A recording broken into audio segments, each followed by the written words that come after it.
welcome to your daily devotional for Thursday, September 21st.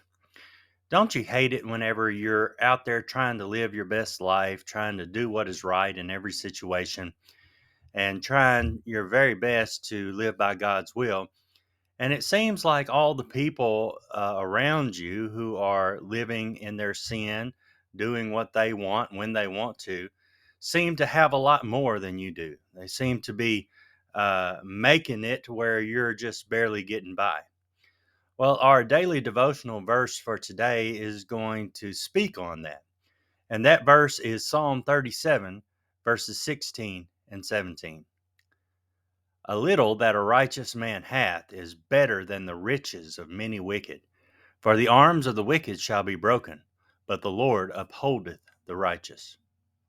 It seems as though the individuals who have the most in this world are the most unlike Christ. They live for themselves, for their own will and their own desires. They don't follow God and many times don't even acknowledge God. And yet here we are as Christian people trying to raise good families and we can barely get by.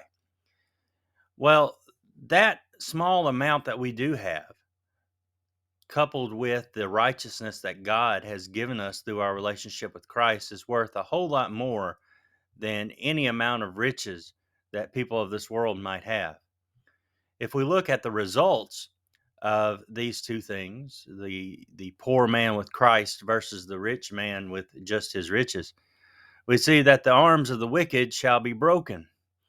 This is referring to the judgment that they will receive. But it says that the Lord upholdeth the righteous.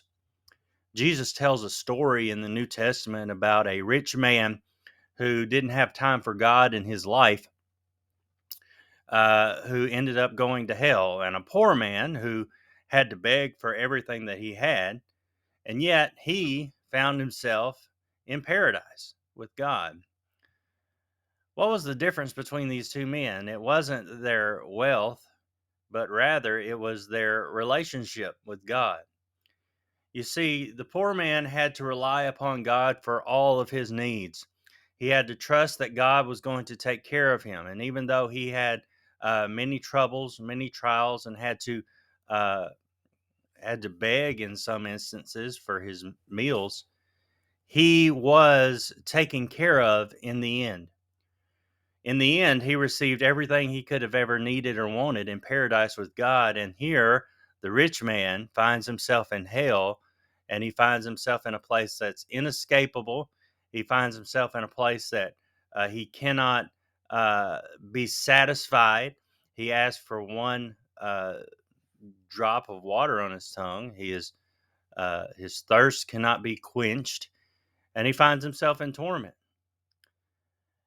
So, what we see here is that righteousness, specifically the righteousness given to us by God through a relationship with Christ, is more desirable than any riches that we could have here on the earth. You know, we may have but just a little here on the earth, but we have vast quantities in heaven. Jesus said, "Lay up not for yourselves treasures on the earth, but rather treasures in heaven." We do that through our righteous acts. So, as we're going through this life and we seem to be struggling while others who are ungodly are being lifted up and have great riches and wealth, let us remember that our wealth is not in this world, but in the world to come. We will fully realize our status as children of the King whenever the King returns and we are in his glorious kingdom. And at that time, the roles will be reversed. The wicked who find themselves in hell will be looking up at us and they will say, "I wish I would have had the type of life that they had," instead of us secretly wishing in ourselves that we could be rich like they are. The truth is that riches in heaven are more valuable than any riches here on the earth. I thank you for listening today. And as always, may the grace of our Lord Jesus Christ be with you.